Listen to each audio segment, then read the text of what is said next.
The trading station orbited a dying star, its rusted corridors filled with the dregs of 100 species. Commander Sarah Chen had seen worse places during her 20 years in the merchant fleet, but something about Station Krell always made her skin crawl. Perhaps it was the way desperation hung in the recycled air like smoke. She was checking manifest logs in the cargo bay when she heard it, a soft, animal-like whimper from behind a stack of fuel containers. Sarah's hand moved instinctively to her sidearm, but she paused. The sound came again, weaker this time. Not a threat. Something hurt.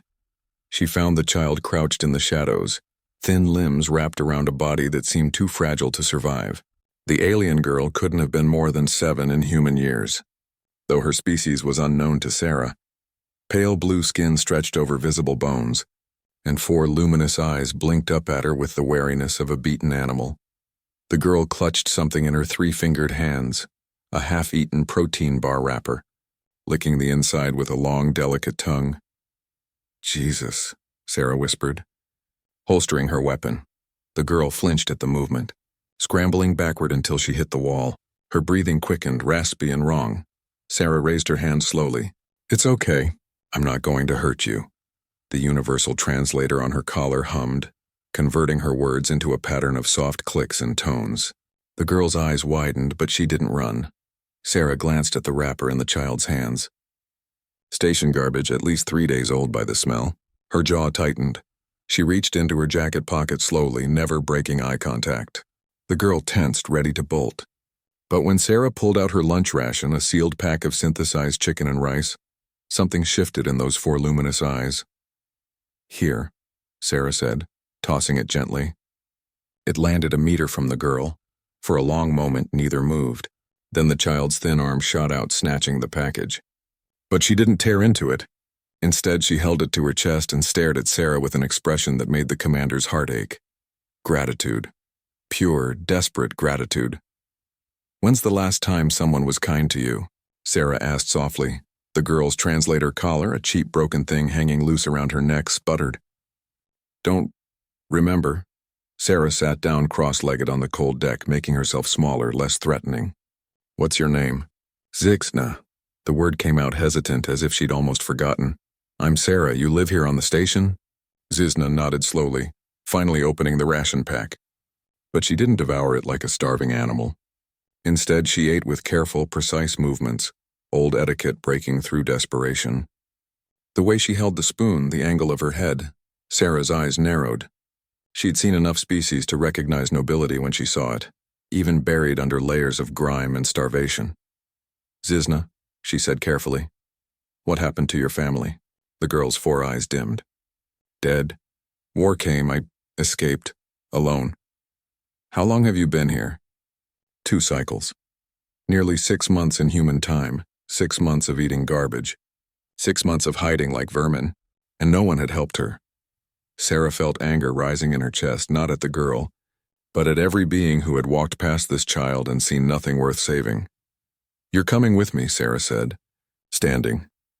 Fear flashed across Zixna's face. "No sell, please." "No, I'm not selling you." Sarah's voice was firm but gentle. "I'm taking you somewhere safe. You're going to have real food, a real bed, and no one is going to hurt you. Understand?" Zixna stared at her, 4 eyes searching Sarah's face for deception. Finding none, she nodded slowly. 3 weeks later, Sarah sat in her ship's medical bay while Dr. Koss reviewed the genetic analysis. The Vaxian physician's face was unreadable, but his 6 hands trembled slightly as he held the datapad. "Commander," he said quietly, "do you understand who this child is? A refugee. A survivor." "No." Koss turned the pad toward her. "She is Zixna Kelrith, last daughter of the Kelrith dynasty. Her people ruled 14 systems before the Krell Syndicate invaded. They massacred the royal family, hunted every heir." He paused. "She is worth more than this entire station." Sarah looked through the window at Zixna, who was sleeping peacefully for the first time in months, curled up in clean blankets. "To the Syndicate, maybe," Sarah said. "To slavers and bounty hunters. But that's not her worth. Not to me." Koss studied her. "You knew. Even before the analysis, you suspected." Sarah nodded. The way she moved. The way she ate, even starving.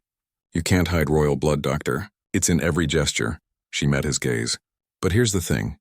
Even if she'd been nobody, just another street kid with no name and no throne, I still would have brought her aboard. Why? Because every human child deserves to be saved. And I decided a long time ago that extends to every child, period. Sarah's voice was steady. That's what makes us human. Not that we're the strongest or the smartest, but we see a kid eating garbage like a dog and we see someone worth saving. We see potential where others see trash. We see queens in the gutter. Koss's mandibles clicked softly, his species equivalent of a smile. The Galactic Council wonders why humanity rose so quickly from a single planet to a Federation power. This is why. You do not measure worth by what someone is. You measure by what they could become. Sarah stood, placing a hand on the window. Inside, Zizna stirred, 4 eyes opening. When she saw Sarah, she smiled, a small, genuine smile that transformed her entire face. She'll want to reclaim her throne someday, Koss said. Then we'll help her, Sarah replied. But first, she gets to be a kid. She gets to heal, and she gets to understand that someone saw her worth when she had nothing left. Zizna waved from inside the medical bay, and Sarah waved back.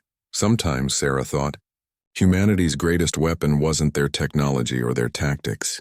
It was their stubborn refusal to let potential die in the dark, even if that potential ate scraps like a dog, even if everyone else walked by. One human stopped and saw a queen, and that made all the difference.